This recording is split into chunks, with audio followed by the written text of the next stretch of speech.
鲁莽，太鲁莽了！这剑无双应该跟其他几位公主联手，共同抗衡那晋国国主的意识化身才对啊！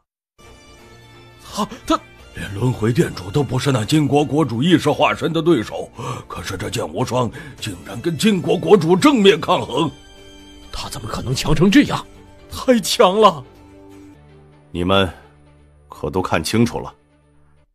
哼，你们这些天尊们，一个个都活了多久？啊？有活了1000多万年的，也有2000多万年的。就算是最年轻的，恐怕也活了数十万年或者上百万年吧。啊？可剑无双呢？剑无双修炼至今还不过5000年。可当他知道决战即将到来，知道我清火界陷入危机时，他做了什么？他为了替我清火界博取一线生机，与我等联手一同攻陷了金国老巢，灭杀了金国的界尊强者，将金国留在这片战场上的一些根基全部毁掉。可这样一来，他还活着的消息便会让金国知晓，金国也势必将他当成眼中钉肉中刺。可以说，他为了我清火界，已经站在风口浪尖之上。金国大军若是杀来，第一个想杀的便是他。而你们呢？亏你们一个个活了那么多年，都活到狗身上去了。论实力，我比不过剑无双，但要是论血性，我可不比他差。老夫活了这么多年，早就活够了。现在晋国大军到来，连剑无双这个活了不到5000年的小家伙都不怕，老夫怕什么？来吧，大不了一死，就跟金国决一死战。就算最后我等尽皆身死，那也得死在崩掉金国的牙来。都听着，从今天开始，剑无双便是我清火宫的第6位公主，地位等同于我。拜见公主。轮回殿主，咱们这样做未免太过了。过？哼！这一战，我清火界只有一丝生机，而这一丝生机，只有所有人都抱着必死的决心，不惜一切代价，才有可能抓住。不只是他们，还包括你我，包括所有参战之人，都必须抱着必死的决心。剑无双，你也得做好心理准备。距离金国主力大军降临还有80年时间。80年虽然不长，但也是难得的准备时间。都去备战吧。剑无双，按照我清火宫以往的规矩，但凡是有新公主诞生，我清火宫都会为其摆下宴席庆贺3日的。但这一次事态紧急，这宴席也就没准备了。宴席倒是无所谓，等80年以后，我清火界取得大胜之后，再庆祝也不迟。说得对。哼，这次大战比500万年前更加凶险，可我清火界却也不是全然没有一点反抗之力。只要我清火界各方强者齐心协力，不惜一切代价，这一战我们的胜算起码也有1成。1成胜算？怎么，觉得不可思议？对。剑无双，你今日才正式成为我清火宫的公主。我清火宫内一些真正的隐秘，你还并不知道。现在，我便告诉你。隐秘？你也知道，咱们所在的这片战场，蕴含着无尽的机缘宝物，乃是一片巨大的宝藏。连金国这等来自万古混沌世界的势力都垂涎无比，而咱们清火宫在这片战场存在了4000多万年了，足足4000多万年的积累，其底蕴又岂是表面上那般简单的？像那5尊界尊战魁，你之前便已经看到了。但那戒尊战魁，虽然也是我清火宫积累的底蕴之一，却算不上是我清火宫真正的底牌。我清火宫一共有3张真正的底牌。3张底牌？这3张底牌，第1张底牌是战阵。战阵？剑无双，当初在轮回大陆，你与你父亲剑南天为了营救你母亲，杀上古妖族一时的场景，你可曾记得？当然记得。那你应当知道，当时古妖一族派出了9大古神卫组成的古神战阵了。古神战阵？明明只是9名道尊，可联起手来却媲美天尊。那古神战阵便属于战阵当中的一种，而且等级还算不得很高。也就是说，清火宫内有比古神战阵更高层次的战阵？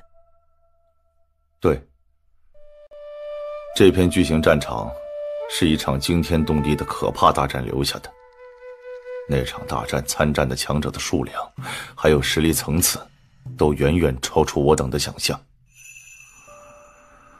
而在那场惊天大战上，双方强者都有动用战阵，且随着众多强者陨落，不少战阵的使用方法就留在这片战场上。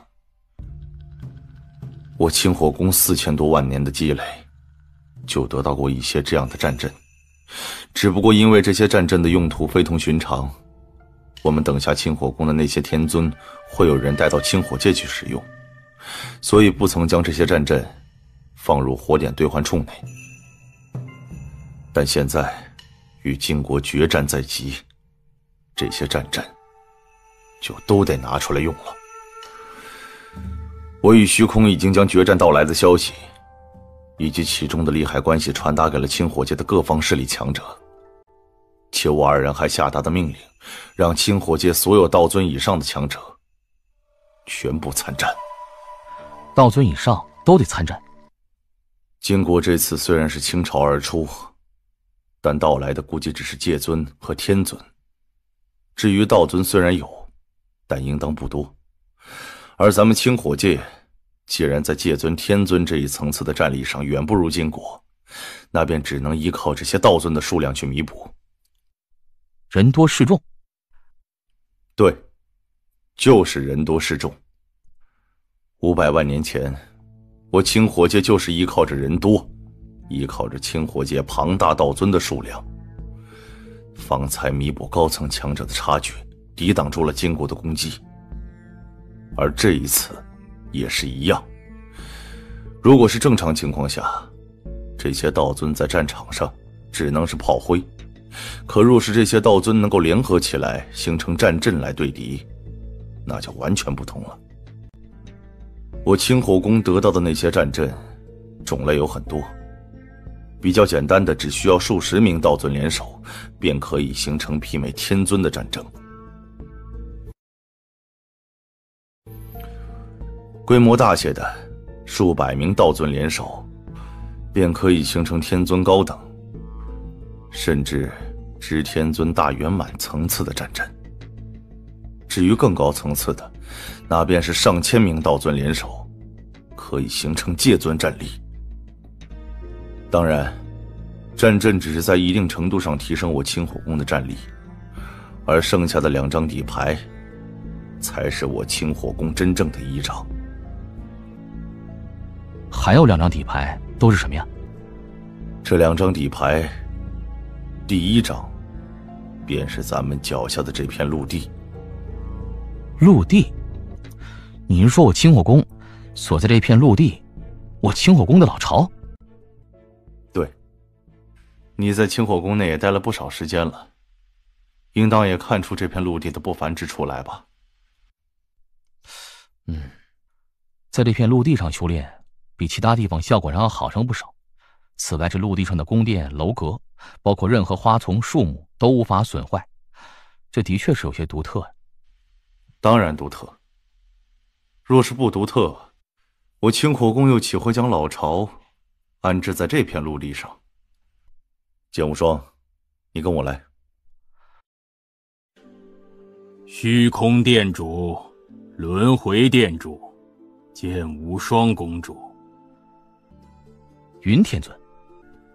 云天尊是我清火宫最古老的天尊，地位也极高，不亚于我们这几位公主。遍布在这片战场外虚空的大阵，还有咱们清火宫老巢所在的这片陆地，都是由云天尊掌管的。哦，云天尊，让剑无双看看咱们所在的这片陆地吧。是。通过这颗光珠，你可以看到这片陆地的全貌及最深处的东西。这是一座战争堡垒。对，就是战争堡垒。咱们所在的这片陆地，就是一座可以移动的战争堡垒。这战争堡垒可攻可守，所向披靡。可惜我清火宫现且将这战争堡垒占据时，这战争堡垒内部已经损坏了90%，剩下的只是一些基本的防御或是攻击的手段。但尽管如此，对我清火宫而言依旧是一大杀器。500万年前那一战，我清火宫之所以能够抵挡得住金国的攻击，很大程度上便是依赖的这座战争堡垒。竟然是战争堡垒！任何一座战争堡垒炼制都无比艰难，在万古混沌世界，哪怕是层次最低的战争堡垒，价值都远比混沌七宝要高。而那些层次极高的战争堡垒，更是一个杀戮机器，绝对是噩梦级别的存在。你这清火宫占据的这座战争堡垒，层次便很高。虽说90%以上都已经损坏了，可价值依旧无量。若是没有损坏，这座战争堡垒的价值绝对比一般的混沌七宝都要高。价值高于混沌神宝？有意思了，连层次如此之高的战争堡垒都出现在这片战场上，而且还破损成这样。我真好奇这片巨型战场到底是哪两方阵营激战而形成的。有如此强大的战争堡垒在，那我清火宫岂不是可以正面抗衡那金国了？正面对抗？如果你清火界有能耐将这座战争堡垒的剩下的那些手段全部发挥出来，那别说对抗金国了，就算是将金国彻底覆灭，都是轻而易举。可关键是你们做不到啊！就好比一个婴儿拿出一柄绝世宝剑一般，剑是好剑，你根本发挥不出它的威能来，又能何用啊？发挥不了。剑无双，你问问，这座战争堡垒里边还有哪些手段可以用？这座战争堡垒还能够用的手段，倒是有不少，可惜层次太高了。光是一些最基本的攻击手段，需要的都是凌驾于界尊之上的强者去操控，而且还不止一位，需要数十位乃至上百位。凭我清火宫的力量，根本没法将这战争堡垒当中的一些攻击手段给发挥出来。唯一可以发挥出来的攻击手段，只有一种，便是北极神光。这北极神光虽然只是这座战争堡垒最微弱的攻击手段，但威能却依旧无比强横。一道北极神光完全可以轻易灭杀一位界尊，但想要灭杀像金国国主那个级别的强者，怕还是有些不够啊。而且这座战争堡垒当中剩下的北极神光也不多了，只剩下了20多道。北极神光，一道北极神光勉强相当于金国国主那层次的一击，用来灭杀界尊绰绰有余，但想要对付金国国主却是奢望。也就是说，凭借这座战争堡垒，我便可以找到机会灭杀金国20位界尊级别的强者。按道理是可以， 500万年前那场大战上，北极神光被大展神威，灭杀了金国不少强者。此外，虽然攻击手段没什么可动用的，但这座战争堡垒当中一些基本的防御手段却还是在的。这防御手段就算是金国国主亲自出手也休想击破，我清火宫完全可以依仗着战争堡垒从而占据主动，想打就打，不想打我们便退回战争堡垒当中，金国也拿我们没办法。那岂不是立于不败之地了？没那么简单，这战争堡垒只是可以抵挡得住金国对我清火宫的攻击罢了。可如果金国不理会我们，而是直接杀向我们背后的清火界，那我们总不能依旧待在战争堡垒当中，眼睁睁看着清火界被灭掉吧？这倒是。不管怎么说吧，有这座战争堡垒存在，我清火界在面对金国强者时也能够从容不少。一旦受伤了，危及到生命，便立即逃到战争堡垒当中去恢复。就是这样，这座战争堡垒绝对是我清火宫面对金国最大的依仗之一。除此之外，还有一大依仗，那便是一尊战魁。战魁？莫非是那金国国主那一层次的战魁？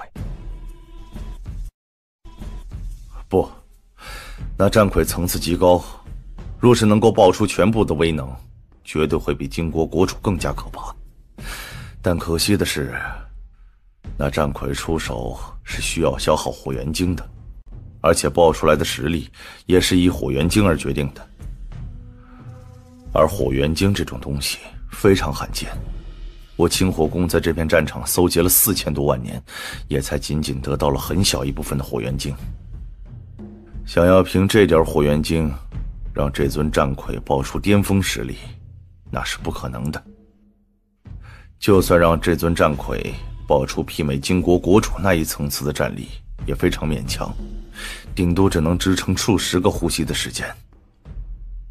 500万年前，那时候火元晶更少，这尊战魁更是连出手的机会都没有。也就是说，我清火宫拥有一张可以抵挡住那金国国主数十个呼吸的底牌。对，战阵、战争堡垒足以抗衡金国国主数十个呼吸的傀儡，这便是我清火宫3大最强的底牌。除此之外，这次决战关乎生死，我清火宫自然也不会再吝啬资源。火点兑换处内的众多宝物，像那些神兵，不管是地神兵、混沌神兵还是混沌奇宝，只要确定是用得着的，便无需用火点去兑换，我清火宫直接赐予。火点兑换处内的众多秘术也全部开放，像清火界参战的那些道尊们，我清火宫会为他们每人配置到最巅峰的地神兵，实力强的直接配混沌神兵，确保他们可以将最强战力发挥出来。且参战之人，每个人都还会赐予一滴古神之力。参战之人全部配备最巅峰的神兵，每人赐予一滴古神之力。那些神兵倒是容易解决，火点兑换处内有足够多的神兵，可古神之力，火点兑换处有那么多。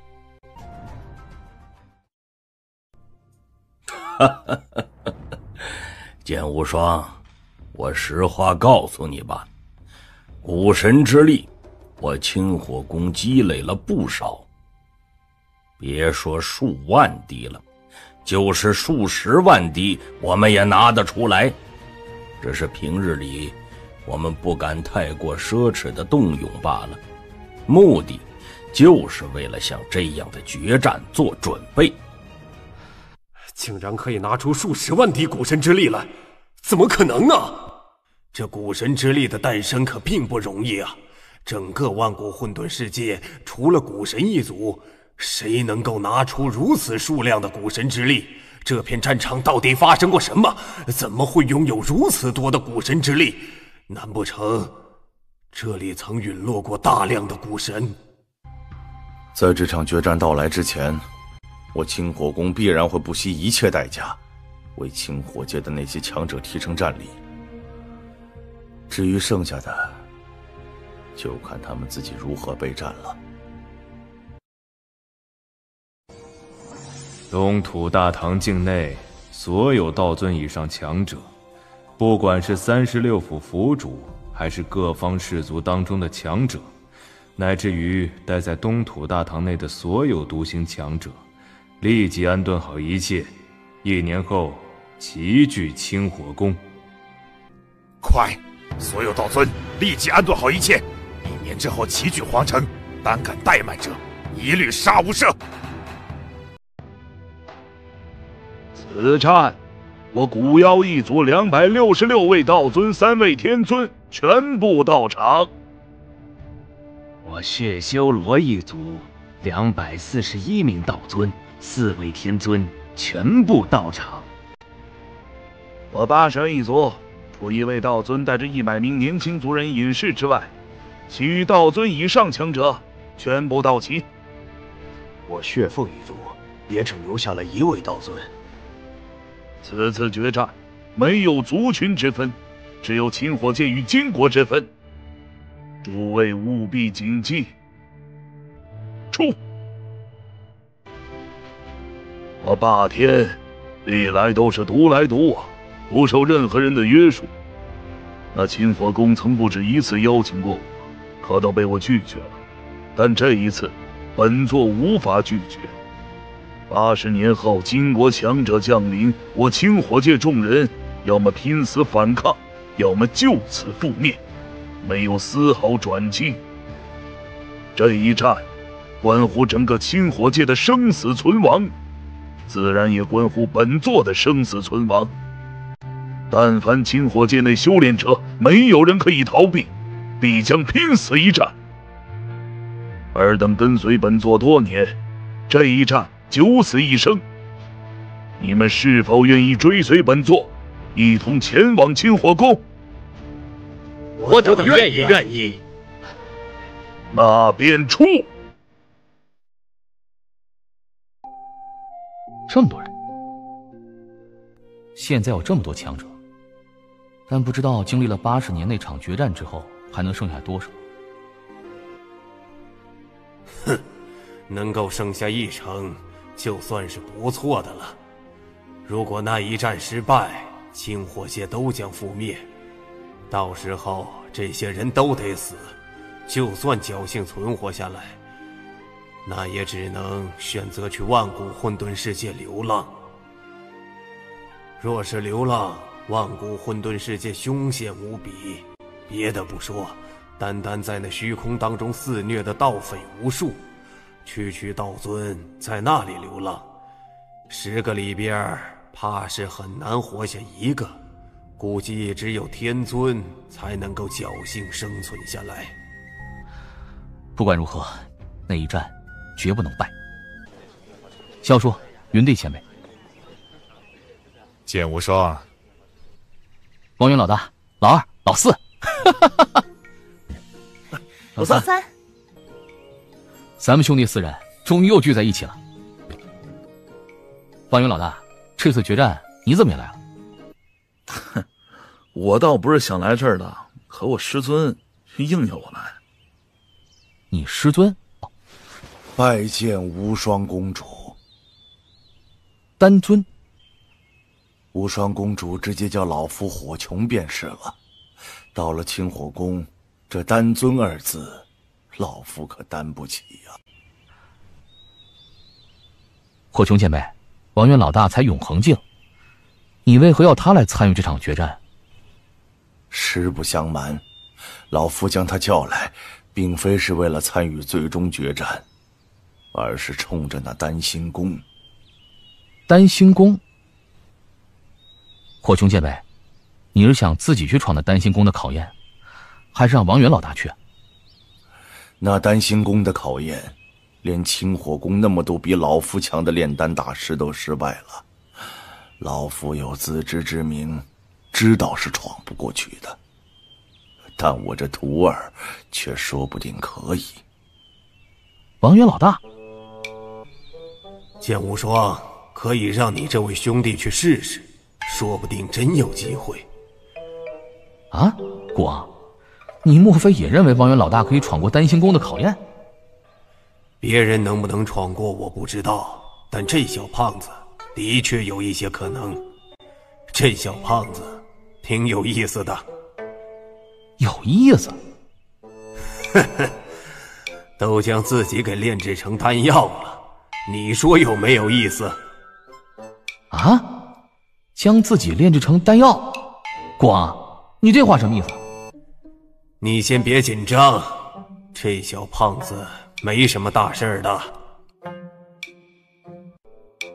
如果我没看错的话，这小胖子的确是将自己炼制成了丹药，或者也可以说它本身就是一枚丹药。这丹药名为通天宝丹。通天宝丹？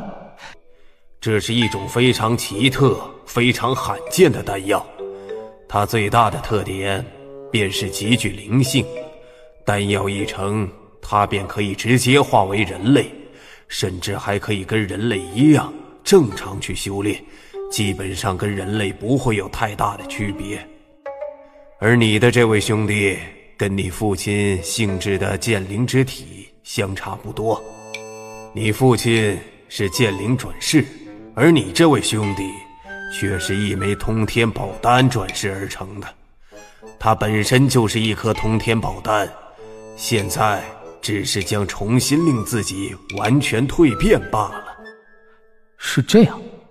通天宝丹由于本身就是丹药的关系，因此他在炼丹上天赋奇高无比。若是给他充足的资源条件让他去炼丹，他今后必然可以成为顶尖的炼丹大师。不过在万古混沌世界，很少有通天宝丹可以成为顶尖炼丹大师。一是因为没有足够的修炼条件跟资源，其二是因为通天宝丹自身药效奇高，众多修炼者对其都无比垂涎。像万古混沌世界当中强者，若是能够吞服一枚通天宝丹，实力都可以取得巨大进步。所以通天宝丹一旦被发现，大多会被一些实力强大的修炼者抓来生吞了。生吞？嘿嘿，你看这小胖子现在那般惶恐的样子，分明就是担心到了这清火宫，有人看出他的身份来，然后把他抓去吞了。没想到王元老大竟还有这么大的来历。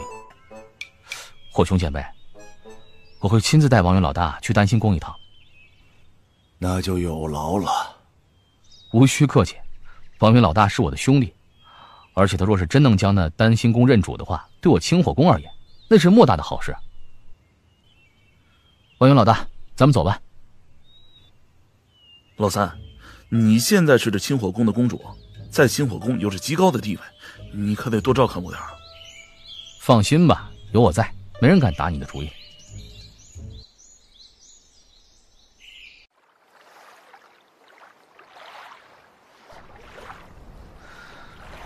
唉，那边是丹心宫了，王元老大，去吧。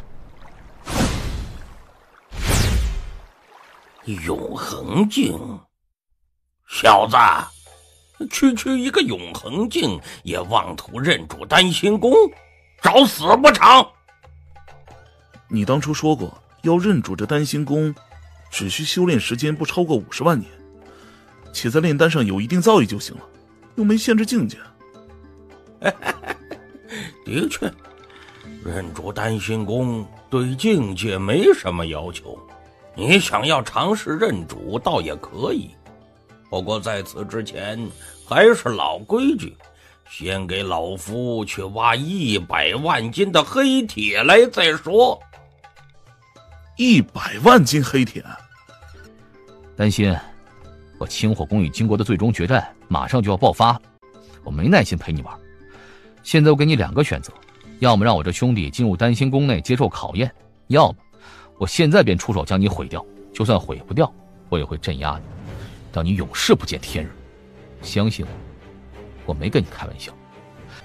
剑无双？也罢，既然不想陪老夫玩，那不玩就是了。小子，进去吧。剑无双，你刚刚说你清火宫跟金国马上就要爆发决战了，给老夫我说说看。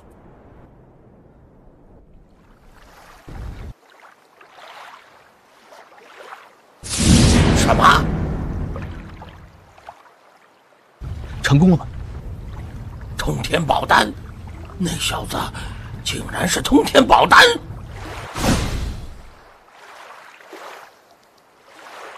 哼，方圆老大，恭喜你啊！哼，我运气不错。这是……这是我认主丹心宫之后得到的众多丹药。这丹心宫曾经也有过主人，其内的考验也是其原主人定的。我现在虽然通过了考验，认主了丹心宫，但能够得到的也仅仅是丹心宫第一层的丹药。第一层？丹心宫一共有4层，越往后丹药也就越珍贵。这第一层的丹药品质只是最低的，虽然品质最低，但对清火宫而言，想来也能有不小的帮助才对。你看看。这么多神魂丹！当初丹心宫出事，丹心宫麒麟故意抛出这么多神魂丹，引众多强者到来时，我便猜到了，这丹心宫内神魂丹数量应当不少，却没想到他抛出了这么多之后，还能剩下这么多的数量。太好了！金国主力大军即将降临，我清火宫的高层战力比起金国来，差距非常遥远。可现在有了这些丹药，我清火宫完全可以创造出1000名天尊来，就连界尊起码还可以创造出10多位了。这对我清火宫来说，绝对是一个巨大的惊喜啊！方圆老大，多谢啊！哎，你我兄弟无需客套。再说了，我也是清火界一员啊。可我实力太弱，并不能跟你们并肩作战，能够做的也只有这些了。单单你现在所做这些，我清火宫内就没有人可以媲美。走，我们赶紧回清火宫。好。剑无双啊，你这么着急将我们换来，到底是怎么回事啊？当然是大事儿，大喜事儿了。诸位请看，这么多的丹药，神魂丹上千枚，连涅槃丹都足足有数十枚。剑无双，这乾坤剑可不是我得到的，而是我的一位兄弟王元从丹心宫内得到的。丹心宫？你之前会带一人去丹心宫尝试一下，就是你的那位兄弟？对，我这位兄弟虽然实力不怎么样，但是炼丹天赋却奇高，那么多人都没能成功认主的丹心宫，就被他认主了。丹心宫也被他掌握了，只可惜丹心宫内有了一些原主人留下的限制考验，他现在仅仅只能得到丹心宫的第一层丹药，就是现在你们所有看到，他全交给我了。太好了，剑无双啊，你的这位兄弟对我清火界有大功啊！对，大功劳，比我等的功劳都要巨大的多。之前丹心宫的争夺，我清火宫一方也得到了一些神魂丹，还有几枚涅槃丹。而这段时间，我一直在犹豫，不知如何分配这些丹药。毕竟我清火宫乃至整个清火界，能够凭借这些丹药实力大增的道尊、天尊有不少，而丹药却只有那么多。一旦分配的不好，难免会让人心底不满。可现在，这个问题就可以解决了。有这么多丹药在，那些有把握凭借丹药取得突破的道尊们，几乎可以每个人都得到一枚神魂丹。若是平均一枚神魂丹可以诞生一位天尊的话，这上千枚神魂丹，我清火界完全可以诞生上千名天尊。此外，还有那涅槃丹，这涅槃丹是可以创造界尊的。之前仅仅在上次争夺战上得到的4枚，根本不够分配。可现在数十枚涅槃丹，完全可以让我清火界那些天尊大圆满全部得到1枚，剩下的则是精挑细选，给那些把握大些的。这样算下来，我清火界最起码可以多出10来位界尊。虚空、唐皇，这些丹药的分配便交给你们了。没问题。旭日红莲，你们2位便用心去教导那些战阵，确保等决战到来时，我清火界的强者要每一个都能熟悉掌握战争。包在我2 人人身上。至于剑无双你，80年时间，现在才过去20多年，剩下的时间，你便专心提升自己的实力。若是有需要的宝物，可以直接去火点兑换处用，那边没有的也可以跟我说，我会想办法去给你搜集。你现在是我清火界的第1强者，也是第1战力，在决战当中，你的实力对我清火界一方都有着不小的作用。所以现在趁决战还未到来，你的实力能够提升1分，便是1分。明白。宝物方面，一般的可以令我战力提升的宝物，我差不多都已经具备了。至于对我真正有用的，那古神之力，若是有多的，便给我一些了。古神之力，古神之力，我清火宫内还剩下不少。你需要多少滴？不多，2000滴左右。我给你3000滴，你尽管挥霍。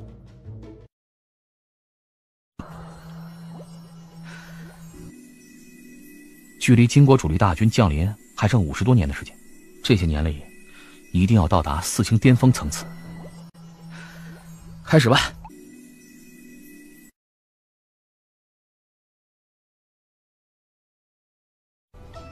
4星巅峰，果然，这第2阶段的威能，我可以勉强催发。第1阶段的威能，让我的力量暴增10倍，而第2阶段的威能，是20倍。来了，终于来了！决定我清火界生死存亡的一战，终于要到来了。等这一日，我清火宫也等了很久了。我清火界的各方强者都已经准备妥当，只等金国到来。既然如此，那便让我们痛痛快快的去战上一场。红雪，恭迎国主大人。500万年前，你原本是遵从本座的命令去偷袭那敌对势力的，结果你带着人被卷入了时空风暴当中，消失不见踪影，令我金国被那一敌对势力重创。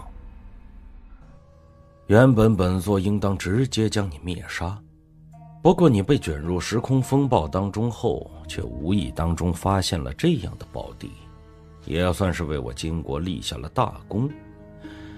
功过相抵，本座不罚你，起来吧。多谢国主。这片战场现在的情形如何了？自从80年前属下在这片战场构建的老巢被清火宫覆灭后，清火宫的那些公主便到处扫荡我金国占据的一处处特殊之地。我金国残存的一些强者也多半都被杀死，到现在我金国在这片战场上已经没什么根基了。那剑无双呢？这80年的时间，他曾取得过什么突破？剑无双，据我金国渗透到清火界内的人传回消息，清火宫已经将整个清火界道尊以上强者全部召集了起来。这80年一直在清火宫内积极备战，至于那剑无双也一直待在清火宫内。这80年内有没有取得太大突破，属下并不知道。不过那剑无双虽然天赋奇高，堪称怪物，可之前在攻打属下建造的老巢前，他的实力才突飞猛进。现在短短80年，他肯定没法取得第2次大突破。就算实力有些精进，进步也肯定不多。哦，走吧，先去跟清火宫打个招呼再说。国主，那便是清火宫的老巢所在。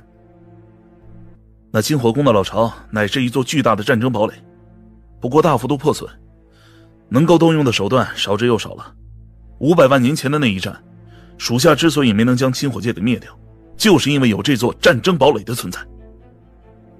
战争堡垒，这战争堡垒价值是非同小可，纵然破损了，依旧不容小觑。但本座这次是有备而来，自然有办法对付这战争堡垒。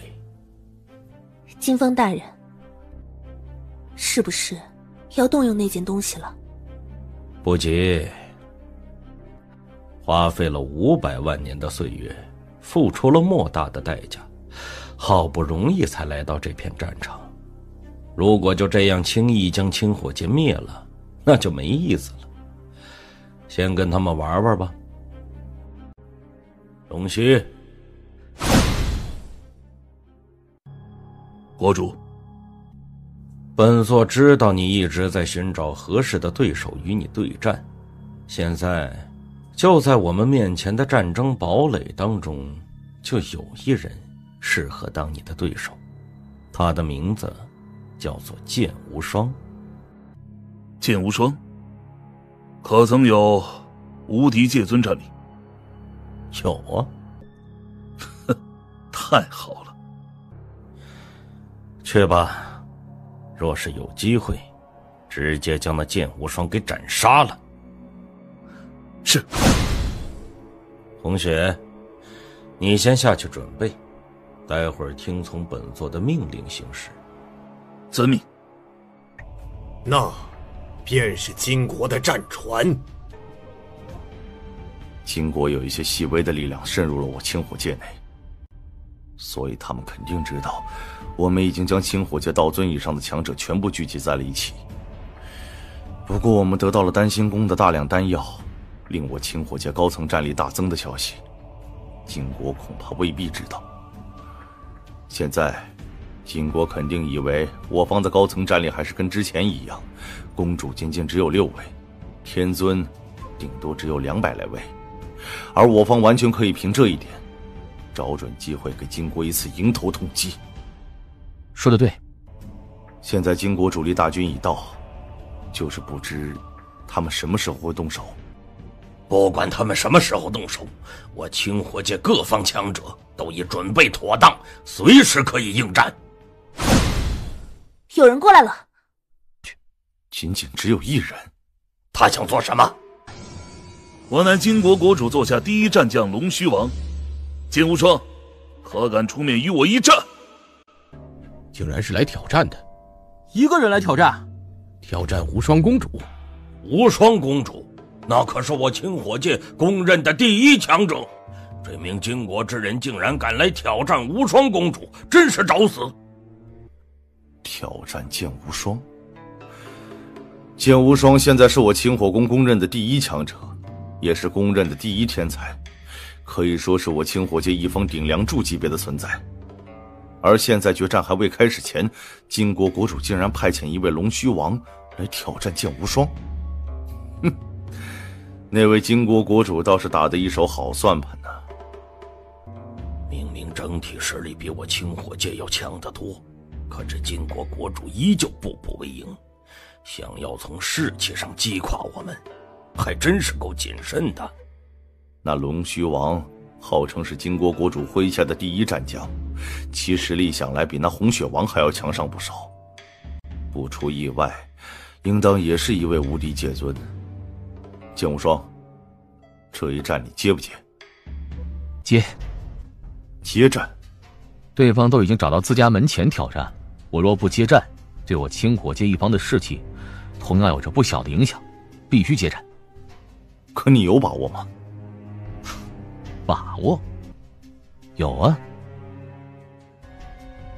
有把握？诸位，我去了。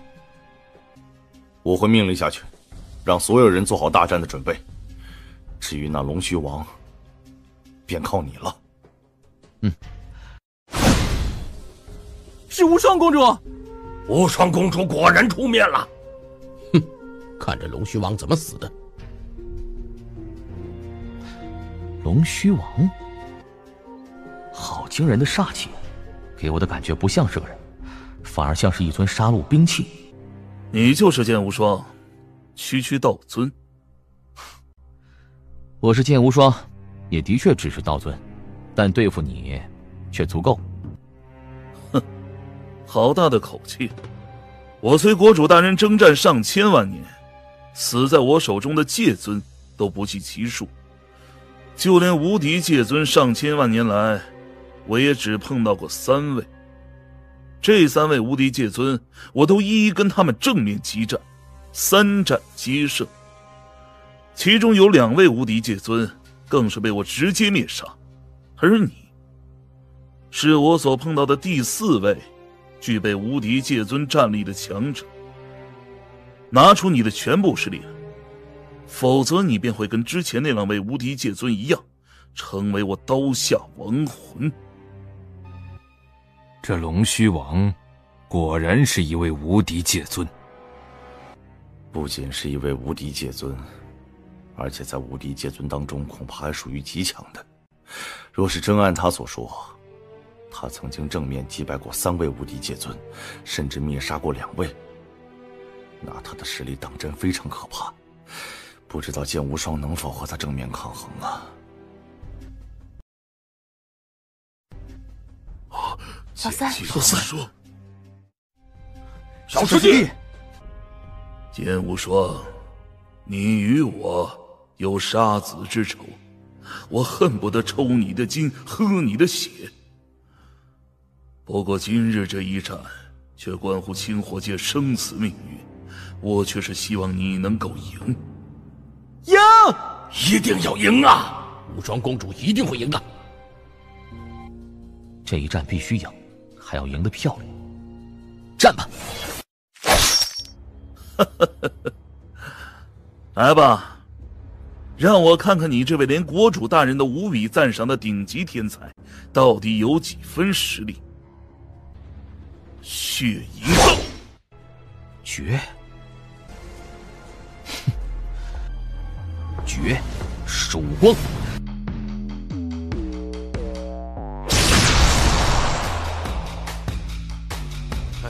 太强了！糟糕，剑无双处于下风。再来，血山刀，又是绝，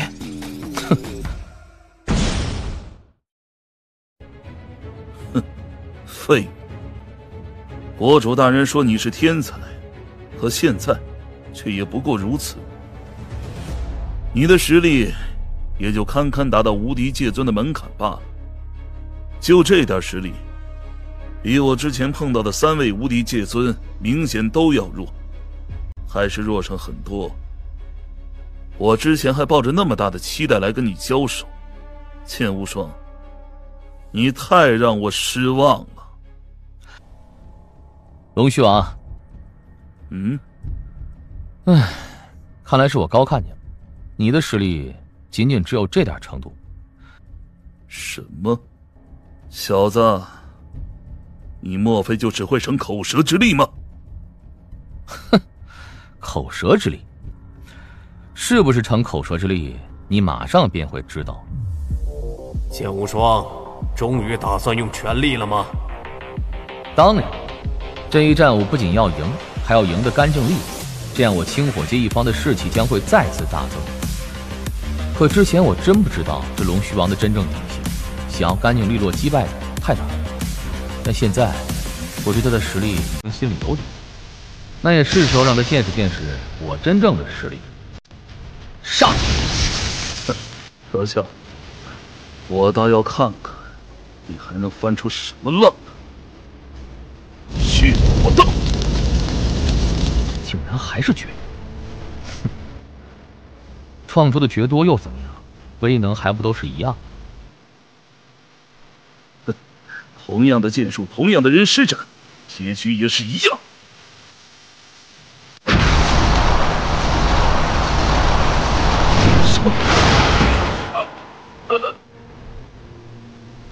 武神第3旨，灭世。不，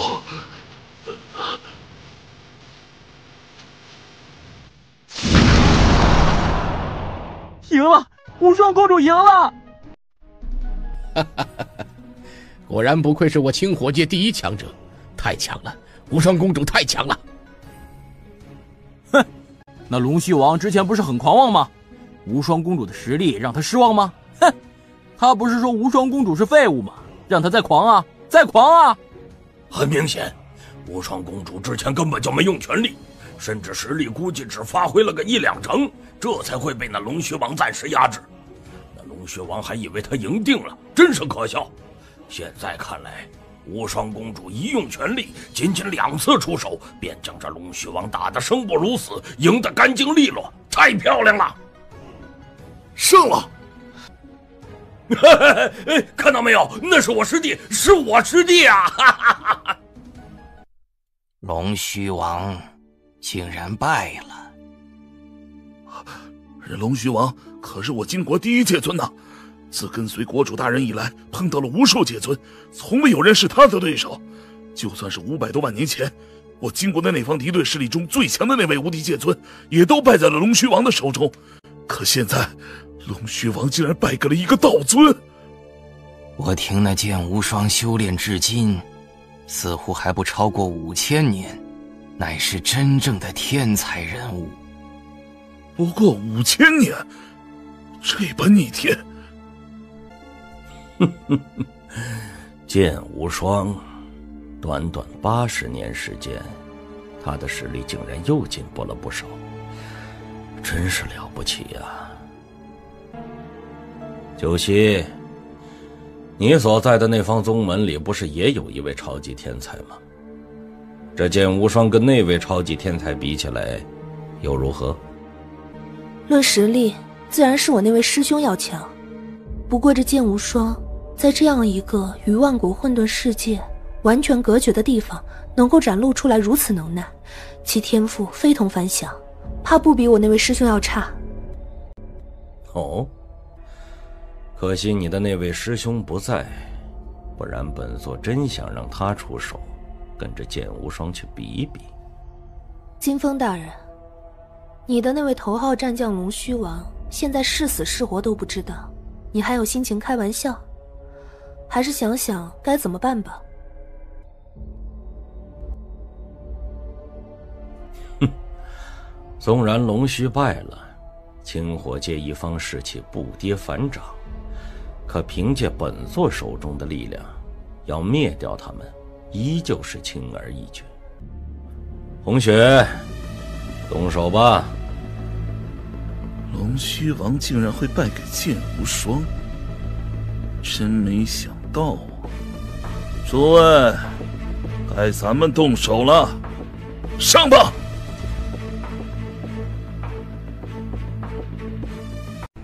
来啊！诸位，决定我清火界生死存亡的一战到来了。一切都按照之前的计划行事。我虚空、唐皇、旭日、红莲，我5人与剑无双，引领着众多道尊组成的战阵，与金国正面厮杀。至于你们这些新晋公主，则带着那些通过神魂丹突破的1000多名天尊，暂且就待在战争堡垒当中。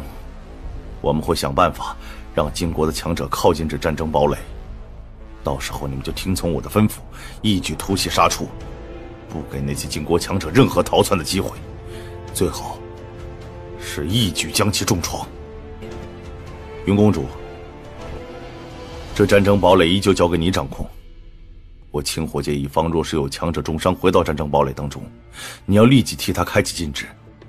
此外，那北极神光你也看情况动用，尽可能的支援各处战场，给金国最大的伤害。没问题。诸位，这一战我清火界必胜。走，清火界所属，随我一同出战。战！战！战！战！战！战！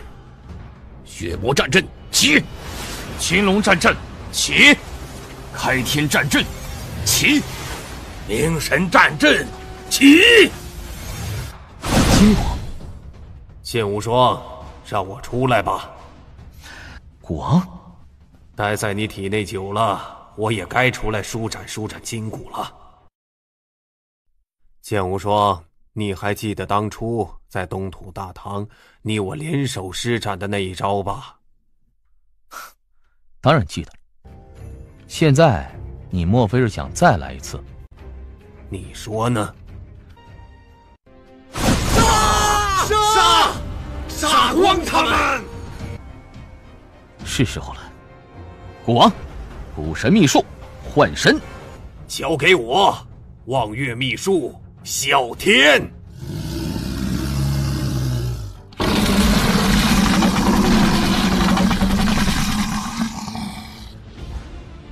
不好！杀！该死！混蛋！剑无双，好样的！做得好！无双公主太厉害了！我清火界一方，那些道尊组成的战阵，大部分都可以爆出天尊战力来。在天尊战力上，不会比金国差太多的。关键是界尊这一层次。龙须王被我重伤了，生死不知。那金国国主又不曾出面，现在的金国，没有人能够抵挡得了我。我现在必须趁我还能腾出手来，尽可能的斩杀金国的界尊，减小他们的界尊战力。古王，咱们上！好，杀！一群蝼蚁组成的战阵，也想阻拦本王，真是螳臂当车！不跟你们玩了，一群蝼蚁，给我去死吧！什么？那是剑无双！逃！哼，逃得掉？怎么会这么快？第一个，哼，三重浪。第二个，第三个，第四个，第五个，太强了！怎么会强成这样？我等也是界尊呐，虽然实力不如他，可也不至于被他这般轻易屠戮啊！即便是龙须王，也别想如此简单就屠戮我们。可这剑无双，时空剑道配合灵魂攻击，再加上我的剑术，现在的我，杀一般的界尊根本就是屠戮，不能放任他继续屠戮下去。拦下他，必须拦下这剑无双！太恐怖了，他屠戮的速度太快，若不赶紧拦下他，估计用不了多久，我晋国的这些界尊都得被他屠戮干净。天辰王、墨王、东龙王、古木王，你们4位赶紧出手，将他给拦下！金国强者质量还真是够高的。我清火宫这么多年来，除了我之外，也就轮回殿主一人具备界尊巅峰的战力。可现在这金国随随便便拿出4位界尊巅峰来。剑无双，我等不会再给你继续屠戮下去的机会。是吗？那便试试看吧。哼。哼。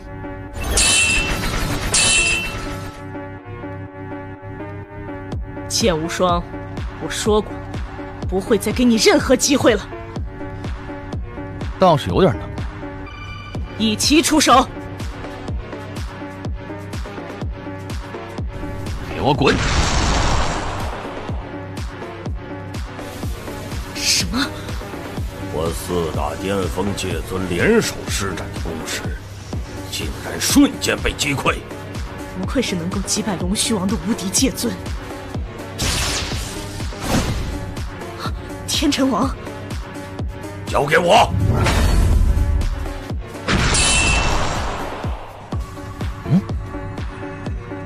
竟然还有如此了得的护体宝，这下倒是麻烦了。没办法了。那是分身。分身，的确是分身。不过我4人竭尽全力拦住他的本尊，已经非常勉强。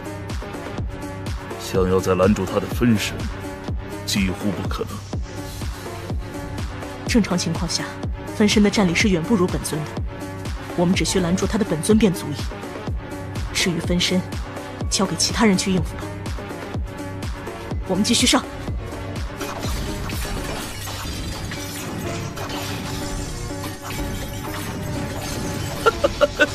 灭吧！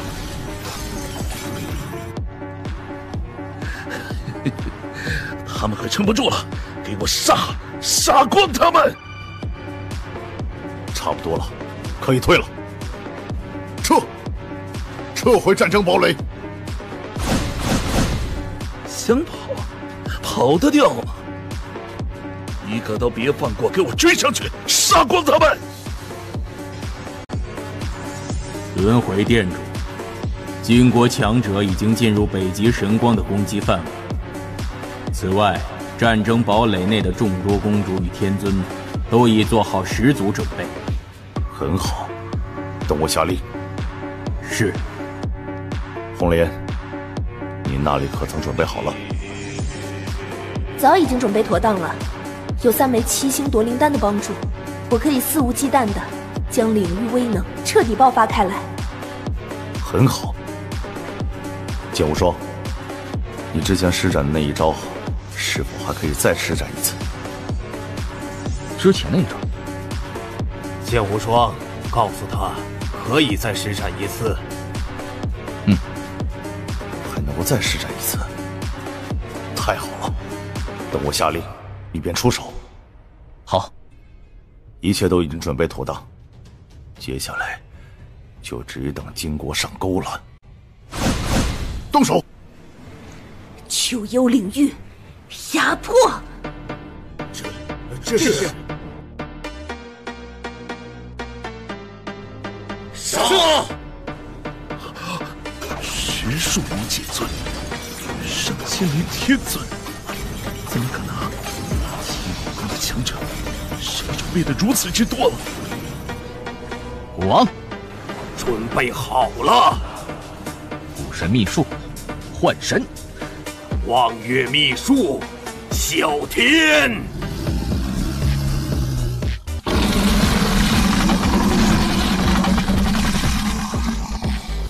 反击！立即反击！杀！该死的，是陷阱，是清火界早就准备好的陷阱！退，赶紧撤退！但清火界的那些强者都是哪儿来的？都停下，别追了。走，我们回去。胜了，大胜！这一战是我清火界一方胜啊！若非金国前来接应的强者速度够快，刚刚那些金国之人怕是都得留下来。痛快！好久不曾这般痛快的杀戮过了。哼，那金国果然没有想到我清火界会一下子出了这么多的界尊、天尊战力出来，这让我们抓住机会，给了他们一次迎头痛击。这一战之所以能取得如此大胜，不仅是因为之前部署的周到，且无双公主也有大功劳。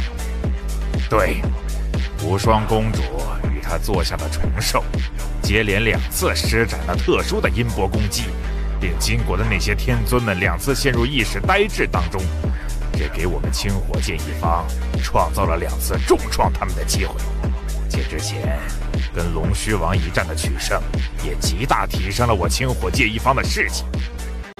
如果没有无双公主，这一战咱们纵然能胜，但想必也没法取得大胜才对。